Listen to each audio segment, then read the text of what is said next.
नमस्कार, आप देख रहे हैं हमारा समाचार और मैं हूं आपके साथ दिव्या शेखावत। ग्राम पंचायत दाता पंचायत समिति सुनेल पड़ावा जिला झालावाड़ सरपंच मांगूबाई प्रतिनिधि लाल सिंह खेड़ी से खास बातचीत की है। आपको बता दें, ग्राम पंचायत दाता के विकास कार्यों को लेकर विशेष चर्चा की है हमारे संवाददाता किशन सोलंकी ने। आइए आपको दिखाते हैं ये रिपोर्ट। आप देख रहे हैं हमारा समाचार न्यूज चैनल। मैं आपके साथ किशन सोलंकी। हम अभी पहुंचे हैं ग्राम पंचायत दांता के जो वर्तमान सरपंच है श्रीमती मांगूबाई, उनके जो पुत्र है, उनके जो प्रतिनिधि लाल सिंह खेड़ी, वो हमारे साथ है।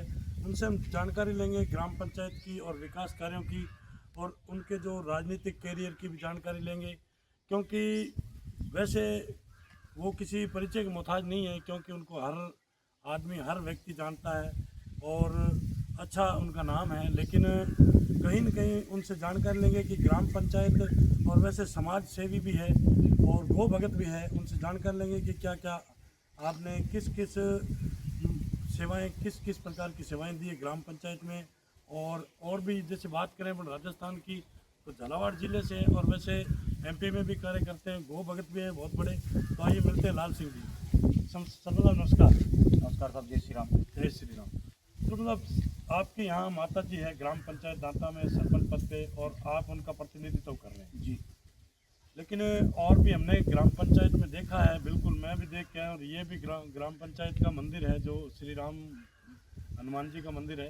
इसमें भी बहुत अच्छा विकास हुआ, और ग्राम पंचायत के कई गांव हैं उनमें भी बहुत अच्छा हुआ। आपने विकास के प्रति कोई और कसर नहीं छोड़ी। लेकिन सबसे पहले मैं आपसे जानकारी जानना चाहूँगा कि आपका एक राजनीतिक परिचय बताइए। मेरा राजनीतिक परिचय तो बहुत छोटा है। बिल्कुल। मैं सबसे पहले तो एक संगठन का कार्यकर्ता हूँ जी। मैं सबसे पहले एक बजरंगी हूँ। बिल्कुल। और बजरंग दल का एक छोटा सा कार्यकर्ता हूँ। बिल्कुल। और सरपंच के रूप में अभी माता जी हैं। बिल्कुल। और मैं लोगों की सेवा करता हूँ और यहाँ का पंचायत का काम देखता हूँ। बिल्कुल। सरपंच माता जी हैं। बिल्कुल। बिल्कुल। और ये जो ग्राम पंचायत का जो काम है, बिल्कुल। ये मैं करता हूँ और ये सेवा भाव से हम इसको काम कर रहा हूँ। बिल्कुल। बहुत ही अच्छा। लेकिन जैसे आप अपनी माता जी के साथ एक ग्राम पंचायत में प्रतिनिधित्व कर रहे हैं और समाज सेवा भी कर रहे हैं जी। लेकिन हमने और भी सुना है कि आप एक बहुत बड़े गो भगत भी हैं, और गो भगत होने के नाते से लोगों को संदेश भी बहुत अच्छा देते हैं, और कथाएं भी होती है कहीं, वहाँ भी आप कथाओं में भी भाग लेते हैं। तो इसके बारे में, आपके जीवन रेखा के बारे में बताइए। सर, मैं करीबन 10 वर्षों से मध्य प्रदेश के 5-7 जिले और राजस्थान के झालावाड़ बिल्कुल। सभी में गांव-गांव जाकर एक हिंदुत्व जागृति करने का कार्य करता हूं। बिल्कुल। और अनेकों गांव में जाकर एक शाम हिंदुत्व के नाम से भी मैंने काम किया है और लगातार वो जारी भी हैं। जी। और जीवन भर वो मेरा मेन काम वही है। बिल्कुल। और हिंदुत्व जागृति, उसके साथ में गौ सेवा भी है, बिल्कुल। राष्ट्र सेवा भी है, सब काम उसमें आते हैं। जी। तो मध्य प्रदेश के बहुत सारे, जैसे आगर है, आपका शाजापुर है, राजगढ़ है, जी। मंदसौर है, रतलाम है, नीमच है, बिल्कुल। आपका झालावाड़ है, जी। इन सभी गाँव में, अनेकों अनेक गाँव में मैंने जाकर हिंदुत्व जागृति करने का कार्य किया है। जी। और समाज को जागृत करने का काम किया, समाज को एक दिशा देने का काम किया, जैसे नशे से दूर रहने के लिए, गौ माता से जुड़ने के लिए, गौ माता की सेवा करने के लिए, और मंदिरों से जुड़ने के लिए, मांस मदिराओं से दूर रहने के लिए, जो भी हम समझा सकते हैं लोगों को अपनी टूटी फूटी भाषा में। और लोग प्यार करते हैं और लोग सम्मान करते हैं, और लोग बुलाते हैं कि भाई लाल सिंह खेड़ी को बुलाइए और उससे प्रोग्राम करवाइए। जैसे अभी थोड़े दिन पहले खंडवास गाँव में हमारा प्रोग्राम था, जी। एक शाम हिंदुत्व के नाम। बिल्कुल। तो जैसे बात करें लाल सिंह जी की, आप इस, जैसे आज संस्था से या इस, मान लो एक गौ भगत की जो लाइन है, इससे जुड़े हुए कम से कम 10 साल हो गए। बजरंग दल में भी आप रह चुके हैं। तो 10 सालों के अंदर आपने कहीं, जैसे आज आपके साथ बहुत सारे गांव हैं, बहुत सारे ज़िले हैं अटैच हो चुके हैं, और आपको जनता वहाँ की जानती भी है, और आपके साथ जुड़ाव भी है जनता का। तो कहीं आज दिन तक कितनी गौशालाओं का आपने वहाँ उद्घाटन कर दिया, कितनी गौशालाएं बन चुकी है? सर, मैं पंचा माता जी की जो गौशाला है हमारे पास में, रामाय दलपत पंचायत में आती है, उसका प्रबंधक रहा हूँ 3 वर्ष तक। बिल्कुल। बिल्कुल। और उसके साथ साथ में मेरी ग्राम पंचायत में भी एक गौशाला है, जी। जिसमें एक सदस्य के रूप में मैं भी वहाँ पर उनके साथ हूँ। जी। और 2020 में जब सालरिया गोब्यारण जो विश्व का सबसे बड़ा गोब्यारण है कामधेनु, बिल्कुल। उसमें जब वहाँ कमलनाथ जी की सरकार थी तो वहाँ गौ माता की स्थिति बहुत दयनीय थी। उस समय जाकर राजस्थान के युवाओं के साथ में और अपने मध्य प्रदेश के युवाओं के साथ में जाकर क्रांति करी, एक आंदोलन किया और उस समय की सरकार को जगाने का काम किया और वहाँ की अव्यवस्था को सुधारने के लिए प्रयास किया। उसमें मेरे ऊपर मुकदमे भी हुए हैं बिल्कुल। और वो मुकदमा अभी भी चल रहा है। तो आज वहाँ पर बहुत अच्छी व्यवस्था है। वहाँ पर पथमेड़ा धाम के संरक्षण में वो गोब्यारण चल रहा है। बिल्कुल। तो इसी निमित्त जहाँ भी जो हो पाता है बिल्कुल वो हम कर रहे हैं और जहाँ भी सेवाएं जो हो पाती हैं जी, तो आज वहाँ पर बहुत अच्छी व्यवस्था है। वहाँ पर पथमेड़ा धाम के संरक्षण में वो गोब्यारण चल रहा है। बिल्कुल। तो इसी निमित्त जहाँ भी जो हो पाता है बिल्कुल वो हम कर रहे हैं और जहाँ भी सेवाएं जो हो पाती हैं बिल्कुल बिल्कुल वो करने के प्रयास कर रहे हैं, लोगों में जागृति लाने का काम कर रहे हैं। जी जी, बहुत ही अच्छा।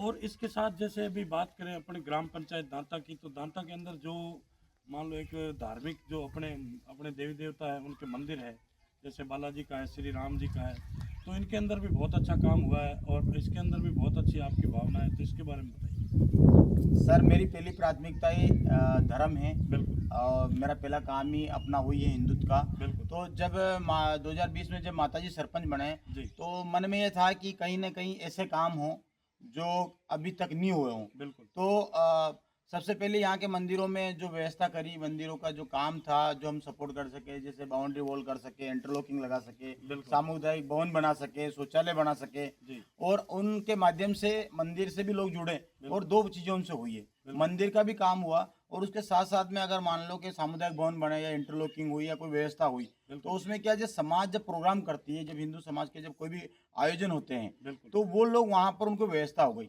मान लिया आज लाखों रुपए के लोग टेंट कर रहे हैं और टेंट करने में जैसे मान लो अभी मौसम खराब हो जाता है तो वो किसी काम का नहीं है। तो इसलिए हमने व्यवस्था करी, हमारे एक ग्राम पंचायत का गाँव है खेजड़िया, जहाँ पर हमने एक गार्डन भी डेवलप किया, एक सामुदायिक भवन बनाया और वहाँ पर सारी व्यवस्था करी। तो आज सारी गांव की शादी ब्याह जो भी कार्यक्रम होते हैं वो वहाँ पर होते हैं। जैसे एक हमारा गांव है नारायणा, तो वहाँ पर गांव का सहयोग भी बहुत ज़्यादा है और वहाँ भी पंचायत से भी सहयोग किया तो वहाँ पर भी शादी ब्याह होते हैं। जैसे हमारा गांव बालदा है तो वहाँ पर भी ऐसी व्यवस्था हमारे अंदर है। तो हमारे जो बाकी 2-3 गाँव है इसमें भी हम प्रयास कर रहे हैं कि भाई दांता में भी व्यवस्था हो भोजन की, सावतगढ़ा में भी हो, खेड़ी में भी हो, 6 गाँव है। तो इससे क्या लोगों का खर्चा बचेगा और टेंट के खर्चे बचेंगे, लोगों को व्यवस्था रहेगी।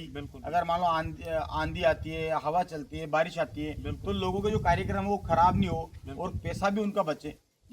इसलिए हम मेरा ये था कि ज़्यादा वो हो और मेरा एक और ये था कि शिक्षा और धर्म दोनों पर काम हो। तो जैसे अभी सरुण साहब आपने एक शिक्षा के प्रति बात की है, आप एक युवा हैं, ऊर्जावान हैं, पढ़े लिखे हैं, तो शिक्षा के प्रति अपनी ग्राम पंचायत में कैसा रुझान रहा आपके सरपंच बनने के बाद? हाँ, शिक्षा के प्रति मेरी ग्राम पंचायत में 12वीं तक का स्कूल है गांव दांता में। तो ग्राम पंचायत दांता है तो वहाँ पर हमने 13 बीघा का ग्राउंड बनाया, बाउंड्री वॉल करवाई, मॉडल शौचालय बनवाया, मंच बनवाया, अच्छा गेट बिठवाया और वहाँ पर हम प्रोत्साहित कर रहे हैं, बच्चों को भी आगे बढ़ा रहे हैं। जिला स्तरीय टूर्नामेंट भी करवाया क्रिकेट का और वहाँ पर क्या है कि लाखों रुपए लगा के वो ग्राउंड तैयार किया और जहाँ तक मुझे लगता है कि शायद बिड़ावा तहसील का पहला ग्राउंड है क्योंकि यहाँ इतनी बढ़िया व्यवस्था है, इतना बढ़िया काम है। फिर जैसे गाँव खेड़ी है, यहाँ पर बाउंड्री वॉल वगैरह नहीं थे तो यहाँ पर बाउंड्री वॉल करवाया, यहाँ जो भी व्यवस्था हम कर सकते हैं। और उसके बाद में नारायणा गांव में जैसे वहाँ ग्राउंड में गंदगी थी या वहाँ साफ सफाई, वहाँ इंटरलॉकिंग करके वहाँ की स्कूल की व्यवस्था करवाई। और खेजड़िया गांव में बड़ा गांव है, ग्राम पंचायत का दूसरा नंबर का गांव आता है जनसंख्या में, वहाँ पर 5वीं तक का स्कूल था। तो वहाँ से हमारे पूर्व सीएम साहब वसुंधरा जी से रिक्वेस्ट करी और उन्होंने हमारी बात मानी और वहाँ आज यूपीएस स्कूल 8 हो गया। तो मेरे इस क्षेत्र का इस क्षेत्र की पहली ग्राम पंचायत है जहाँ तो मेरे पास 2 8वीं स्कूल है, यूपीएस खेड़ी में और खेजड़िया में और एक 12वीं है, शायद पहली ग्राम पंचायत है इस क्षेत्र की। तो शिक्षा के क्षेत्र में और आगे कर रहे हैं, कुछ कमियां और हैं जिसको हम सुधारने के काम कर रहे हैं। जैसे हमारा बालदा गांव है, वहाँ पर हम थोड़े पिछड़े हुए हैं शिक्षा में, स्कूल में हमारा थोड़ा सावत खड़ा है, तो उसमें सुधार करने के काम जारी है, प्रयास है कि वहाँ भी अच्छी शिक्षा मिले। बहुत ही अच्छा। तो सर मतलब जैसे बात करें अपन अपने ग्राम पंचायत दांता की, तो इसके अंदर 4-5 गाँव, रेवेन्यू विलेज गाँव भी है और यहाँ की जो पेयजल की स्थिति क्या है, और जैसे अभी वर्तमान में बात करें तो केंद्र सरकार की और स्टेट गवर्नमेंट की जल जीवन मिशन योजना चल रही है, तो उसके प्रति अपनी ग्राम पंचायत में क्या विकास हुआ है क्योंकि हम और भी आपके जो साथी जनप्रतिनिधि उनसे मिले, लेकिन कहीं जो धरातल पे है, जो जल जीवन मिशन योजना है, इसका धरातल पे मान लो सदुपयोग नहीं हो रहा, कहीं मुझे नहीं दिखा। और ग्राम पंचायतों में जो जनप्रतिनिधि उनसे भी पूछा है कि इसका सुचारू रूप से धरातल पे कोई सदुपयोग नहीं हो रहा। तो अपनी ग्राम पंचायत की क्या? अपनी ग्राम पंचायत में सबसे पहले एक भियानी कंपनी है जो जल जीवन मिशन का जो टेंडर लिया हुआ है, वो एक भ्रष्ट कंपनी है जिसने सबसे ज्यादा राजस्थान के अंदर भ्रष्टाचार किया है, सबसे ज्यादा उसने सड़कें खोदी हैं। और ग्राम पंचायत दांता में मैंने उनको सड़क नहीं खोदने दी, और मैंने हमारे पूर्व सीएम साहब के कार्यकाल में जो गौरव पंत बने थे वो कई गाँव उखाड़ दिए, इंटरलॉकिंग खोल दी, और लाखों करोड़ों रुपए के उन्होंने भ्रष्टाचार किए। उसका मैंने विरोध किया, और अब यहाँ पे व्यवस्थित काम नहीं करते हैं तो हम काम नहीं करने देंगे। तो ग्राम पंचायत दांता के अंदर उनको ज्यादा नुकसान हमने करने नहीं दिया, क्योंकि उन्होंने व्यवस्थित काम नहीं किया। बाकी हमारा जो पूरा सोनद्वार बेल्ट है इसमें कहीं से कहीं तक उन्होंने व्यवस्था नहीं करी, और पानी की स्थिति बहुत ज्यादा खराब है। इतनी ज्यादा खराब है कि अगले साल भी हमने टैंकर चलवाए, और इस वर्ष भी हम अभी कल भी मेरी एसडीएम साहब से बात हुई, तो 2-3 दिन में आदेश आ जाएगा, परमिशन मिल जाएगी, तो वापस हमारे गाँव को पानी की व्यवस्था टैंकरों से होगी। और बिल्कुल पूरी तरह से फ्लॉप है, बेकार है। जल जीवन मिशन में एक बात है सर कि उसमें नल हैं और जल नहीं है, और नल भी टूटे फूटे हैं। बिल्कुल, और जहाँ जल है वहाँ नल नहीं, और जहाँ जल है वहाँ नल नहीं है। और ऐसी स्थिति कि हमारा गागरीन डैम इतना बड़ा है, उसके पास में गांव बसा हुआ है। एक उदाहरण दे रहा हूँ मैं आपको। उस इससे ज्यादा दुर्भाग्यपूर्ण जल जीवन मिशन वालों के लिए क्या हो सकता है कि उस गांव में पानी नहीं पिला सकते हैं, तो फिर इतने बड़े क्षेत्र में कहाँ से आप पानी पिला दो? जो डैम की किनार पर गांव बना हुआ है वहाँ पानी नहीं पिला सकते, तो इतने दूर लोगों को आप सप्लाई कैसे कर सकते हैं? आज लोग सबसे पहली पीढ़ी प्राथमिकता होती है, प्रथम न्यायालय होता है ग्राम पंचायत, और पहली सीढ़ी होती है देश की, पहली ऐसी पंचायत होती है पार्लियामेंट से जब जाती है तो उससे पहली शुरुआत ग्राम पंचायत की होती है। तो ग्राम पंचायत पर लोग निर्भर होते हैं, हर छोटी छोटी आवश्यकताओं को लोग सरपंच को पूछते हैं, बात करते हैं, उससे रूबरू होते हैं। तो वो सरपंच से इच्छा करते हैं कि भाई हमारी आवश्यकताएं ये पूरी करें, और मिलते हैं। लेकिन जल जीवन मिशन की जो भियानी कंपनी है उसका विरोध अगर सबसे ज्यादा इस क्षेत्र में अगर किसी जनप्रतिनिधि ने मतलब माना किया होगा सरपंच के या प्रतिनिधि के रूप में लोकल क्षेत्र में, तो सबसे ज्यादा मैंने किया है। यानी कि कुल मिला के ये मान सकते हैं कि जो धरातल पे इसका जो विकास और जो कार्य हो रहा है वो बिल्कुल सुचारू रूप से सही नहीं हो रहा है। और जैसे जब ना बात करें आप अपने एक आपके मान लो कैरियर की, तो आप एक युवा हैं और वैसे एक्टिव हैं हर समाज के कार्य में या किसी धार्मिक कार्यों में, या किसी भी मान लो किसी कार्य को लेते हैं अपन तो उसमें एक्टिव रहते हैं। तो आपका राजनीतिक गुरु कौन है? ऐसा आप ये राजनीति कहाँ से आई आपके अंदर? ऐसे कूट के किसने भरी आपके अंदर ये? मैं कोई राजनीतिक व्यक्ति नहीं हूँ, बिल्कुल। मैं तो एक भारतीय जनता पार्टी का एक छोटा सा कार्यकर्ता हूँ, बिल्कुल। और बाकी आप तलाश करिएगा, मेरे पास कोई पद नहीं है। बिल्कुल। और हम तो हमारे सीएम साहब के लिए, माननीय साहब के लिए, वसुंधरा जी के लिए काम करते हैं, दुष्यंत सिंह जी के लिए काम करते हैं, और वो हमारे विधायक भी हैं, और ये हमारे लिए गर्व की बात है कि वो हमारे विधायक हैं। और दूसरी बात ये है कि कार्यकर्ता के रूप में काम करते हैं। और राजनीतिक गुरु वाली बात है तो राजनीतिक गुरु जो हमारा है वो ही हमारी महारानी साहब हैं, और हमारे आदर्श महारानी साहब हैं, सब कुछ जो भी हैं वो वसुंधरा जी। जी बहुत ही अच्छा कि जो राजस्थान के पूर्व सीएम वसुंधरा राजे सिंधिया उनको ही अपना ये गुरु मानते हैं, राजनीतिक गुरु, और सब कुछ उनको ही मानते हैं। उनकी बदौलत ही ग्राम पंचायत दांता के अंदर इन्होंने जो विकास की लहर चलाई है बहुत ही अच्छी, और किसी घर या किसी कोने में किसी कचौने में कहीं जगह नहीं छोड़ी इंटरलॉकिंग सीसी ब्लॉक के अलावा, क्योंकि इन्होंने बहुत अच्छा काम करवाया है। कैमरामैन से कहूँगा जैसे मंदिर में ये दिखाएं थोड़ा दृश्य, क्योंकि किसी प्रकार की कोई और कसर नहीं छोड़ी। और सबसे बड़ी उपलब्धि ग्राम पंचायत दांता की देखो कि यह जो आप सभी देख रहे हैं जो मंदिर में कलर हुआ है, जो दीवारों पर कलर, यही कलर हर एक कहीं चाहे खेल मैदान हो चाहे कहीं भी हो प्रत्येक पे यही कलर है। तो सरपंच अब इसका क्या रीजन है, ये प्रत्येक जगह आपने यही केसरिया कलर करवाया? सर कलर तो कलर हैं बिल्कुल लेकिन इसमें ऐसा क्या आपके क्या कोई फेवरेट है, या आपको इतना इसमें क्या वो लगा कि केसरिया सब कुछ है ना जी, फेवरेट भी है, भारत की आत्मा है, बिल्कुल भारत का स्वाभिमान है, फिर आप राम भगत हो। हाँ, और केसरिया कलर अगर होता है तो इसे एक शांति वाला कलर है, एक ऊर्जा वाला कलर है। ये स्वाभिमान वाला कलर है। बिल्कुल। और बहुत सारे लोगों ने पूछा भाई ये ऐसी ग्राम पंचायत आपसे, जो और पत्रकार बंधु भी आए थे उन्होंने कहा सब हर जगह आपने केसरिया करा रखा। बिल्कुल। मैंने क्या एलर्जी है? बिल्कुल नहीं, एनर्जी वाली कोई हाँ बात नहीं। भाई ये तो है लेकिन बहुत केसरिया। अच्छा लग रहा है, क्योंकि एक जैसा आपने कलर करवाया, कोई भी अगर आपने कुछ भी बनवाया है, चाहे कहीं की चार दीवारी है, चाहे मंदिर की चार दीवारी है, कहीं भी है, लेकिन आपने एक रूप दिया है। सभी जो जितनी भी आपने जो मान लो चार दीवारी बनाई, चाहे मंदिर बनाए, चाहे समुद्र, लेकिन उनको सबको एक ही रूप दिया, इसलिए हमने पूछा आपसे। एक रूप इसलिए दिया है कि जो व्यक्ति आपके सामने खड़ा है लाल सिंह खेड़ी जी के रूप में जिसको लोग जानते हैं, बिल्कुल तो ये यहाँ सरपंच के रूप में काम नहीं कर रहा है, बिल्कुल यहाँ एक सेवक के रूप में काम कर रहा है। और ये लोगों की भावनाएं भी हैं और लोगों का ये भी है, लोगों को भी यहाँ के जो लोकल हैं या ग्राम पंचायत के लोग हैं, यहाँ के युवा हैं, बिल्कुल। उनको भी ये है कि भाई हमारी ग्राम मान लो चार दीवारी बनाई, चाहे मंदिर बनाए, चाहे समुद्र, लेकिन उनको सबको एक ही रूप दिया, इसलिए हमने पूछा आपसे। एक रूप इसलिए दिया है कि जो व्यक्ति आपके सामने खड़ा है लाल सिंह खेड़ी जी के रूप में जिसको लोग जानते हैं, बिल्कुल तो ये यहाँ सरपंच के रूप में काम नहीं कर रहा है, बिल्कुल यहाँ एक सेवक के रूप में काम कर रहा है।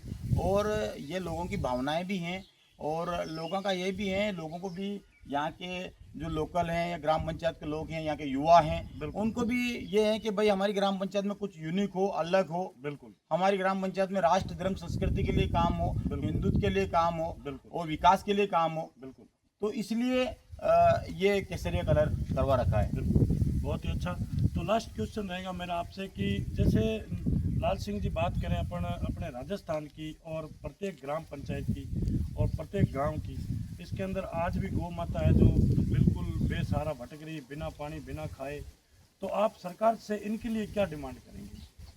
देखो सबसे पहले तो सरकार तो उसका काम करती है, बिल्कुल सरकारें आती है, सरकारें जाती है, वो सब घोषणाएं करती है, वो सब चीज़ें होती हैं, बिल्कुल वो करती रहेगी, सरकार का काम है। बिल्कुल। लेकिन सबसे पहली बात है कि जो हिंदू समाज है, जिससे गौ माता को हिंदू समाज में माँ माना गया है बिल्कुल, बिल्कुल। और जिसमें 33 कोटि देवी देवताओं का वास होता है। बिल्कुल बिल्कुल और सबसे पहली प्राथमिकता हमारी है जी। कि भाई आप पत्रकार जी के घर पर भी एक गौ माता होनी चाहिए बिल्कुल, बिल्कुल। और लाल सिंह खेड़ी के घर पर भी एक गौ माता होनी चाहिए। बिल्कुल। हाँ, गौ माता तो आपके घर में भी है और मेरे घर में भी है, बिल्कुल। लेकिन वो गौ माता एक तस्वीर में बना रखी है हमने, बिल्कुल और वो रियल में नहीं है, क्योंकि आपने और हमने कुत्ते बांध लिए हैं बिल्कुल सही बात। गौ माता की जगह। बिल्कुल, बिल्कुल। तो वो प्राथमिकता हमें शुरू करनी पड़ेगी। हम किसी भी प्रश्न चिन्ह खड़ा नहीं कर सकते हैं। हिंदू समाज को प्रत्येक व्यक्ति को अपने घर पर कुत्ते बांधिए, कुत्ता भी जानवर ही है, लेकिन उससे पहले आप है ना जितनी महत्वता कुत्ते को दे रहे हो और उसके झूठे बिस्किट भी खा लेते हो आप, लेकिन उससे ज्यादा महत्वता अगर आप गौ माता को दोगे ना, बिल्कुल। तो आपको उस कुत्ते से ज्यादा कई बेनिफिट मिलेगा। बिल्कुल। गौ माता को घर पर रखने से अन्य प्रकार की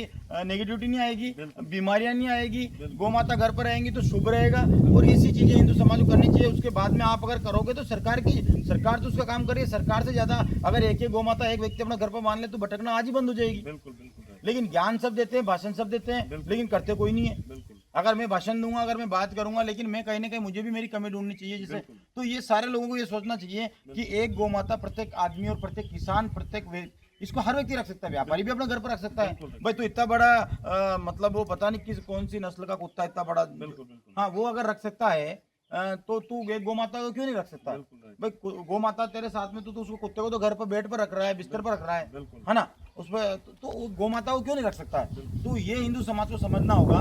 सिर्फ बातों से और भाषणों से ना तो हिंदुत्व जागृति होगी, ना राष्ट्र जागृति होगी। सोशल मीडिया के वीरों से भी कहना चाहता हूँ कि कोई भी चीज सोशल मीडिया पर नहीं होती। किसी भी चीज को करने के लिए आपको धरातल जमीन पर उतरना पड़ता है और एक दूसरे पर टीका टिप्पणी की बजाय खुद को आत्मनिर्भर बन के काम करना पड़ेगा। जब समाज में और क्षेत्र में और हर जगह सुधार होगा, जब जाके हिंदुत्व की क्रांति आएगी, जब जाके गौमाता बचेगी, जब जाके गौमाता का काम होगा जी। और ये करना पड़ेगा। जी, बहुत ही अच्छा। तो ये थी हमारी खास मुलाकात जो ग्राम पंचायत दांता के जो प्रतिनिधि है लाल सिंह खेड़ी उनसे, और हमारा समाचार न्यूज़ चैनल के अंदर जो इन्होंने हमें समय दिया इसके लिए बहुत बहुत धन्यवाद सर। जय श्री राम सर। जय